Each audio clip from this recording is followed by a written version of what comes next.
time you walk into the room, got me feeling crazy, like my heart boom boom. Any other boy would stare, but me I look away, cause you're making me scared. Trying not to breathe, 1, 2, 3.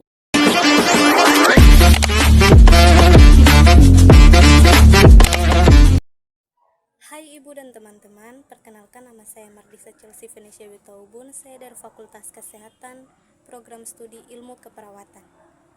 Jadi, di video kali ini saya akan membahas tentang anatomi dan fisiologi tubuh manusia, sistem muskuloskeletal, dan sistem integumen.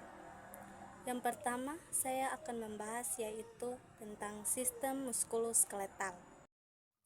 Sistem muskuloskeletal atau sistem gerak tubuh manusia adalah sistem yang terdiri dari otot, jaringan ikat, saraf, serta tulang dan sendi. Sistem ini sangat berperan penting dalam gerakan tubuh manusia. Anatomi sistem muskuloskeletal terdiri dari beberapa bagian tubuh. Yang pertama ada tulang, otot, rangka, tulang rawan, ligamen, sendi, dan tendon. Tulang adalah organ dengan struktur keras dan kaku yang membentuk kerangka tubuh manusia. Salah satu fungsi dari tulang adalah sebagai tempat melekatnya otot dan penggerak tubuh, sehingga tanpa tulang kita tidak dapat bergerak secara normal. Yang kedua, otot. Otot merupakan jaringan dalam tubuh manusia yang berfungsi sebagai alat gerak aktif yang menggerakkan tulang. Otot diklasifikasikan menjadi 3 bagian, yaitu otot polos, otot jantung, dan otot lurik. Yang ketiga yaitu kerangka. Rangka adalah suatu kerangka internal yang berguna untuk menyusun tubuh. Kerangka ini terdiri dari banyak sekali tulang dan jaringan ikat, termasuk kartilago, ligamen, dan tendon yang disebut dengan sistem muskuloskeletal. Ada tulang rangka atau kartilago.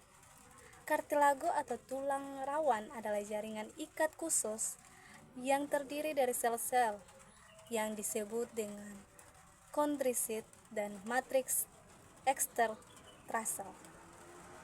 Sel-sel kondrosit berada di dalam rongga-rongga yang disebut dengan lakuna. Fungsi kartilago adalah untuk menyokong jaringan ikat. Yang kelima yaitu ligamen. Jaringan berserat yang terbentuk menyerupai pipa elastis dan berperan sebagai penghubung antar tulang di dalam tubuh. Disebut juga dengan ligamen. Jaringan ikat ini berfungsi untuk menopang sendi seperti lutut, pergelangan kaki, siku, dan bahu, serta memungkinkan pergerakan tubuh. Kemudian ada sendi. Sendi adalah sebuah tempat atau ruang bertemunya tulang. Tidak hanya menghubungkan 2 tulang saja, tetapi sendi juga dapat menyatukan tulang yang lebih banyak lagi. Fungsi dari sendi adalah untuk membuat struktur tulang serta membantu otot untuk dapat menggerakkan tulang tersebut. Tendon. Yang ketujuh ada tendon. Tendon adalah jaringan tebal yang berfungsi menempelkan otot ke tulang. Tendon terletak di bagian ujung dari tiap otot. Oleh karena itu, satu otot pasti memiliki 2 tendon. Tendon terdiri dari berbagai bentuk dan ukuran, tergantung dari otot tempat melekatnya. Otot yang menghasilkan lebih banyak tenaga akan memiliki ukuran tendon yang lebih besar dan pendek serta lebar. Sekarang kita masuk pada cara kerja. Setelah menerima impuls atau rangsangan dari otot, otot akan berkontraksi. Kontraksi otot akan menarik tendon dan tulang untuk membuat tubuh bergerak. Sedangkan untuk mengendurkan otot, sistem saraf akan mengirimkan pesan ke otot agar dapat rileks. Otot yang rileks akan berhenti berkontraksi, sehingga gerakan tubuh akan ikut berhenti. Selanjutnya yaitu pengelompokan tulang sebagai penyusun rangka tubuh manusia terbagi menjadi dua bagian, yaitu skeleton aksial, yaitu sekelompok tulang yang menyusun poros tubuh dan memberikan dukungan dan perlindungan pada organ di bagian kepala, leher, dan badan. Skeleton aksial terbagi menjadi beberapa bagian yang diantaranya adalah tengkorak atau kranium, ada ruas-ruas tulang belakang atau kolumna vertebralis, ada tulang dada, dan tulang rusuk atau iga costa. Tulang tengkorak terbagi menjadi beberapa bagian, yaitu yang pertama tulang dahi atau os frontalis, tulang ubun-ubun atau os parietalis, tulang belakang kepala atau os occipitalis, tulang pelipis atau os temporalis, ada tulang tapis atau os ethmoidalis, tulang baji atau os sphenoidalis. Kita masuk pada bagian wajah atau skulus. Yang pertama maxillaris atau tulang rahang atas, yang kedua mandibularis atau tulang rahang bawah, ada os nasal atau tulang hidung, ada tulang pipi atau zygomaticum, tulang langit-langit atau platum, tulang lakrimal atau tulang mata, dan yang terakhir adalah tulang lidah atau hyoideus. Kita masuk pada ruas-ruas tulang belakang atau kolumna vertebralis. Terbagi menjadi 33 ruas, yaitu yang pertama 7 tulang leher atau cervicalis, 12 tulang punggung atau thoracalis, 5 ruas tulang pinggang atau lumbalis, 5 ruas tulang kelangkang yang bersatu menjadi sacrum, dan 4 tulang ekor yang bersatu dan mengecil menjadi koksik. Selanjutnya yaitu tulang dada atau sternum. Tulang dada atau sternum itu terbagi lagi menjadi tulang hulu atau manubrium sterni, tulang badan atau corpus sterni, dan tulang taju pedang atau yang disebut dengan processus hypodeus. Tulang rusuk atau iga costa terbagi menjadi tulang rusuk sejati yang berjumlah 7 pasang atau yang disebut dengan costa vera. Ada tulang rusuk palsu yang berjumlah 3 pasang yang disebut dengan costa spuria, dan 2 pasang tulang rusuk melayang yang disebut dengan costa fluctuantes. Oke, yang kedua yaitu skeleton apendikular. Skeleton apendikular merupakan rangka tambahan meliputi anggota gerak, misalnya tulang-tulang lengan, tulang-tulang telapak tangan, tulang telapak kaki, tulang pinggul, dan tulang bahu. Tulang anggota gerak atas. Yang pertama adalah humerus, radius, ulna, kemudian ada karpal, metakarpal, dan jari-jari yang disebut phalanx. Tulang gelang punggung. Tulang gelang punggung terdiri atas 2 tulang usus atau os ilium, 2 tulang duduk atau os ischium, dan 2 tulang kemaluan yaitu os pubis. Panggul juga disebut dengan pelvis. Yang kemudian adalah tulang gelang bahu. Yang pertama adalah tulang selangka atau clavikula dan tulang belikat atau scapula. Jenis-jenis penyakit pada sistem muskuloskeletal yaitu terdapat pada ruas-ruas tulang belakang, yaitu skoliosis, lordosis, dan kifosis. Kemudian ada pada kelainan tulang tengkorak, yaitu fisis, palatosisis, dan mikrosefalus.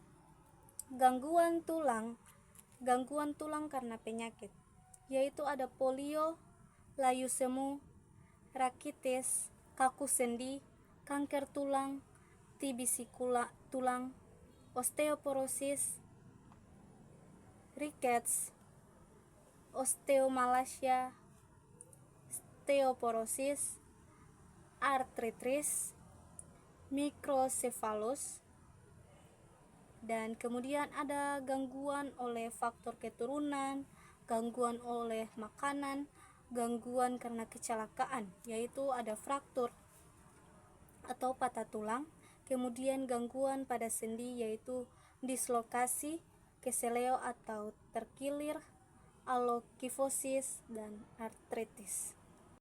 Sistem integumen. Sistem integumen merupakan sistem pelindung tubuh yang meliputi kulit, rambut, kuku, dan kelenjar. Kulit merupakan selimut tubuh yang menutupi permukaan tubuh yang memiliki fungsi utama sebagai pelindung dan berbagai macam gangguan dan rangsangan luar. Kulit ialah lapisan dari tubuh pada manusia. Kulit mempunyai beberapa jaringan dan penjaga otot, tulang, ligamen, dan organ internal yang ada di bawahnya. Kulit manusia dilindungi oleh bulu.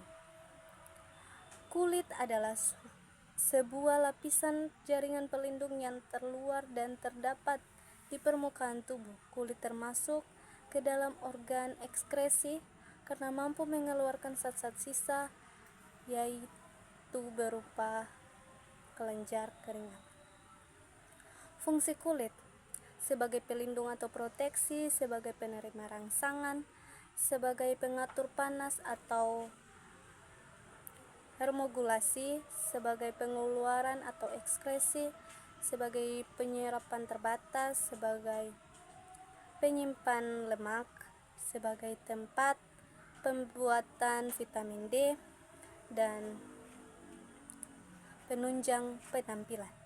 Struktur kulit terbagi menjadi 3 bagian. Yang pertama, epidermis. Epidermis merupakan jaringan terluar dari kulit. Epidermis memiliki 4 jenis sel. Yang pertama yaitu sel keratinosit. Sel keratinosit memproduksi keratin, yaitu protein yang memberi kekuatan, fleksibilitas, dan anti air. Kemudian ada melanosit. Melanosit memproduksi melanin, yaitu pigmen gelap yang memberikan warna kulit dan melindungi kulit dari radiasi. Yang ketiga yaitu Merkel. Merkel yaitu berkaitan dengan indera sentuhan. Kemudian yang keempat ada Langerhans. Langerhans membantu sistem kekebalan tubuh. Lapisan pada epidermis. Yang pertama, stratum corneum. Stratum corneum terdiri dari lapisan sel tanduk atau keratinasi yang efektif untuk pencegahan penguapan air dari lapisan yang lebih dalam. Yang kedua yaitu lapisan lucidum. Lapisan lucidum adalah lapisan pelindung yang mencegah kulit dari kerusakan sinar ultraviolet. Yang ketiga yaitu lapisan granulosum. Lapisan granulosum yaitu tempat sel-sel kulit menghasilkan lemak dan molekul lainnya. Lapisan ini juga menghalangi masuknya benda asing, kuman, bahan kimia ke dalam tubuh. Adapun lapisan spinosum. Lapisan spinosum, pada lapisan ini terdapat keratinosit yang baru terbentuk dan fungsinya untuk memperkuat protein. Selain itu, terdapat Langerhans yang mencegah infeksi bakteri atau virus pada kulit. Kemudian lapisan yang terakhir, stratum basal. Stratum basal yaitu lapisan terdalam di epidermis yang aktif membentuk sel kulit. Pada lapisan ini terdapat melanosit. Yang kedua yaitu dermis. Dermis atau kulit jagat menjadi tempat ujung saraf perasa, tempat keberadaan kandungan rambut, kelenjar keringat, kelenjar palit atau kelenjar minyak, pembuluh-pembuluh darah dan getah bening, dan otot penggerak rambut. Sel-sel umbi rambut yang berada di dasar kandung rambut terus-menerus membelah dan membentuk batang rambut. Penyusun utama pada dermis yaitu kolagen sebagai protein kuat, kemudian serat retikuler, serat protein yang berfungsi sebagai penyokong. Yang ketiga, serat elastis, yaitu protein yang berperan dalam elastis kulit. Lapisan pada dermis. Lapisan pada dermis yang pertama adalah papillaridermis. Papillaridermis yaitu lapisan jaringan ikat longgar yang berperan dalam peremajaan dan pengandaan unsur-unsur kulit. Kemudian yang kedua yaitu retikular dermis. Retikular dermis yaitu lapisan jaringan ikat padat yang dapat membuat kulit lebih kencang. Struktur dermis ada 4 bagian. Yang pertama sebaceous gland, yang kedua hair follicle, yang ketiga nerve, yang keempat sweat gland.